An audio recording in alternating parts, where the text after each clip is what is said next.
Alright, welcome back ladies and gentlemen. Selamat datang kembali semua di Crypto Daily Indonesia.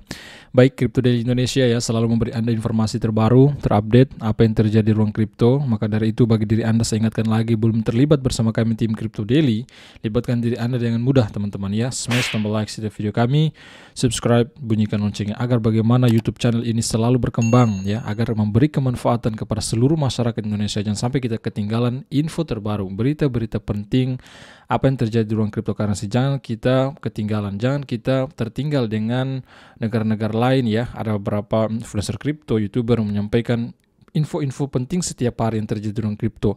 Maka dari itu saya sebagai masyarakat Indonesia memberikan ini kepada Anda semua secara instan agar Anda memahami ya, agar Anda lebih pintar di ruang kripto apa yang terjadi sih di ruang cryptocurrency. Baik, saya tidak akan berbicara banyak, kemudian kita akan kembali melihat seperti biasa ya. Tanpa terlewatkan kita akan selalu melihat perkembangan terbaru ya. Koin teratas, global market cap, pembaharuan setiap hari teman-teman. Baik, kita akan lihat dulu dari global market cap-nya. Market cap saat ini untuk persentase 24 jam terakhir ya, dalam keadaan sideways ya. Terlihat di sini dia 0 teman-teman ya, 0 ya dalam 24 jam terakhir. Persentasenya ya masih di kisaran lebih dari 852 miliar US dollar.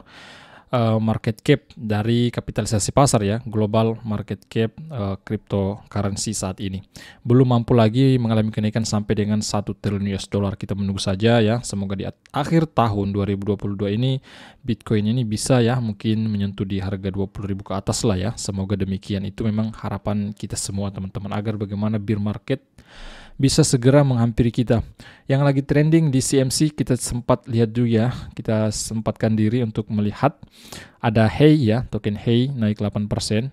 Kemudian untuk Terra Classic atau LUNS trendingnya di sini BIR 2,88%, kemudian Solana ya BIR 0,59%. Kemudian kita mengacu pada Bitcoin.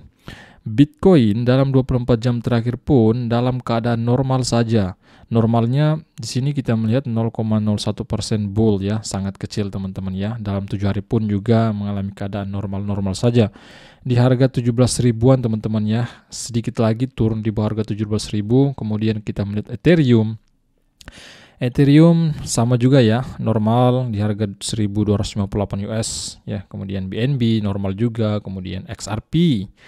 Kemudian Dogecoin, Cardano, Polygon Matic, Polkadot, Litecoin, Shiba Inu, Solana, Tron, Uniswap, Avalanche, dan beberapa altcoin lainnya tampaknya dalam normal-normal saja dalam 24 jam terakhir ini semenjak video ini kami buat. Baik, pada kesempatan kali ini beberapa berita tentang CBDC ya. Saya akan kembali menginformasikan lagi tentang CBDC di beberapa negara, termasuk di negara kita di Indonesia. Ya, karena Bank Indonesia, Gubernur Bank Indonesia ya sedang mempersiapkan untuk merilis buku putih white paper dari nama proyeknya adalah proyek Garuda teman-teman ya, yaitu rupiah digital yang akan segera dirilis. Mungkin di tahun depan ya sudah bisa akan dirilis nantinya. Kemudian kita akan melihat juga berita-berita lain tentang apa yang terjadi di ruang kripto saat ini. Kita akan melihat dulu datang dari CNBC Indonesia ya.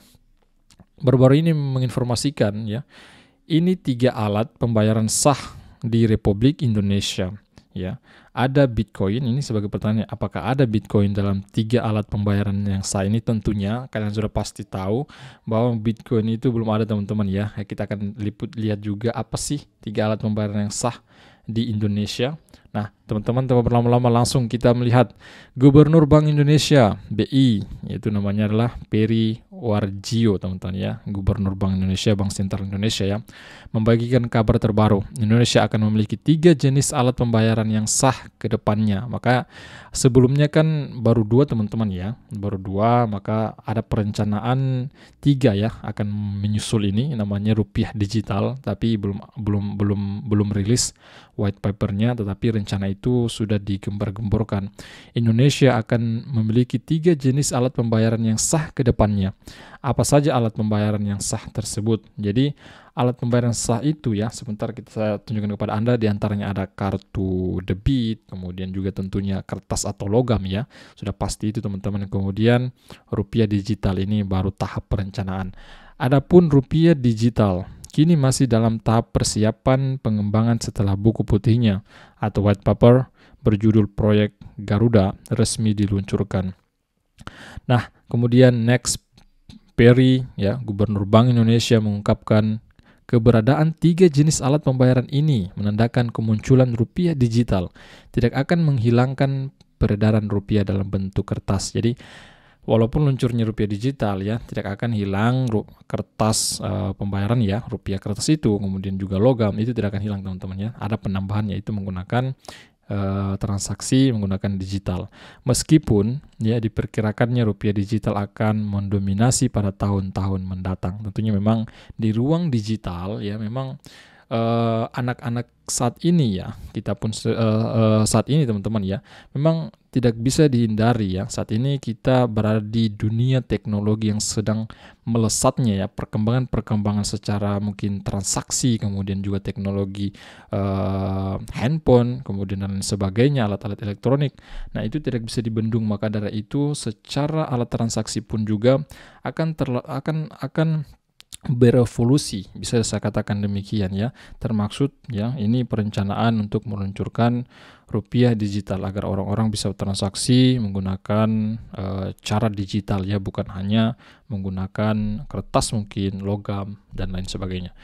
Indonesia ya kurang lebih sekitar itu 60% milenial, apalagi anak-anak cucu kita itu memerlukan alat pembayaran digital ya tentunya ke depan. Ini kata Gubernur Bank Indonesia ya yang dia ungkapkan, Indonesia kurang lebih sekitar itu 60% milenial, apalagi anak-anak cucu kita itu memerlukan alat pembayaran digital. Ini yang diungkapkan oleh Gubernur Bank Indonesia.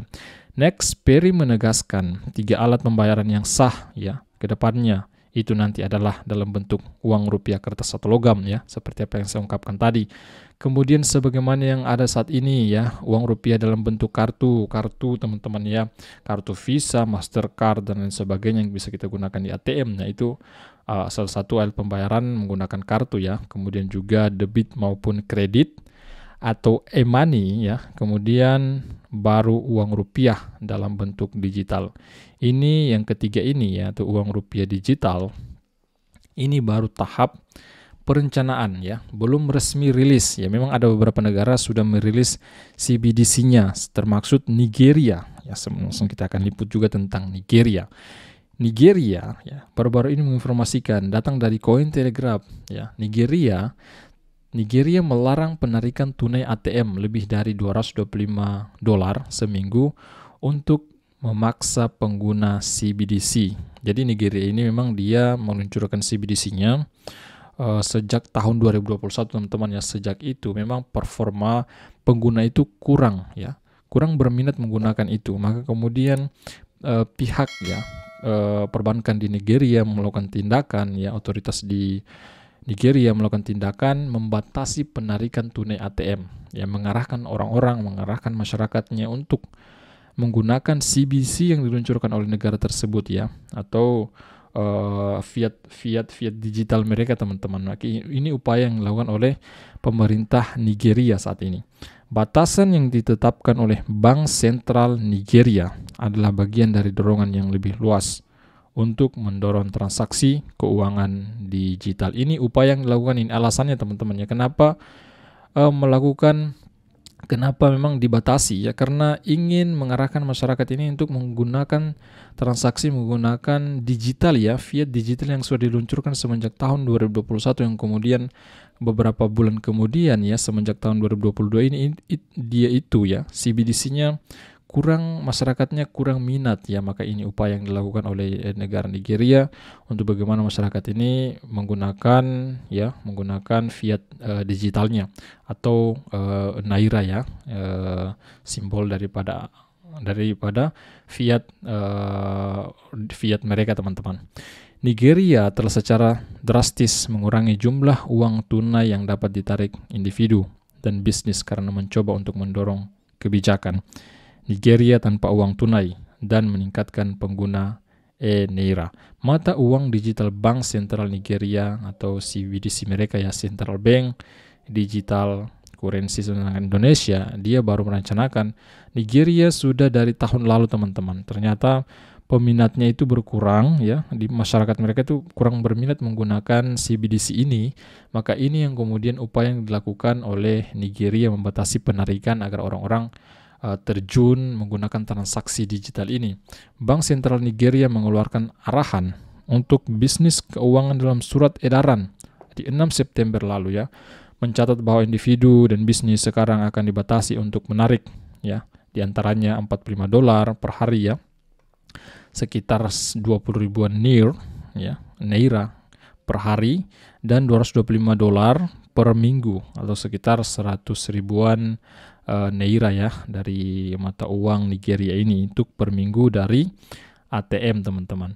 Direktur Pengawasan Perbankan Hurana Mustafa ya mencatat ini yang diungkapkan. Nasabah harus didorong untuk menggunakan saluran alternatif internet banking, aplikasi mobile banking, USSD, kartu, pos, naira, dan lain-lain untuk melakukan transaksi perbankan mereka. Batas tersebut adalah batas kumulatif untuk setiap penarikan, sehingga seseorang yang menarik $45 dari ATM yang kemudian mencoba menarik uang tunai dari bank pada hari yang sama akan terkena biaya layanan. Nah, ketika orang-orang melakukan penarikan lebih dari $45 per harinya ya, ini menarik juga teman-teman ya, upaya yang dilakukan oleh pemerintah Nigeria, maka ya masyarakat itu akan terkena biaya 5% ya. Ini terkena biaya 5% ketika orang melakukan penarikan melebihi $45 per hari ya, akan dikenakan biaya 5%-an teman-teman ya. Ini saya kira menarik upaya yang dilakukan oleh negara Nigeria ini untuk mendorong masyarakatnya menggunakan transaksi digital mereka.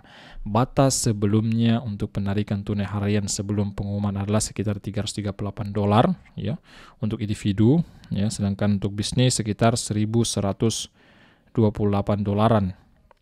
Tingkat adopsi untuk naira rendah sejak diluncurkan pada 25 Oktober 2021.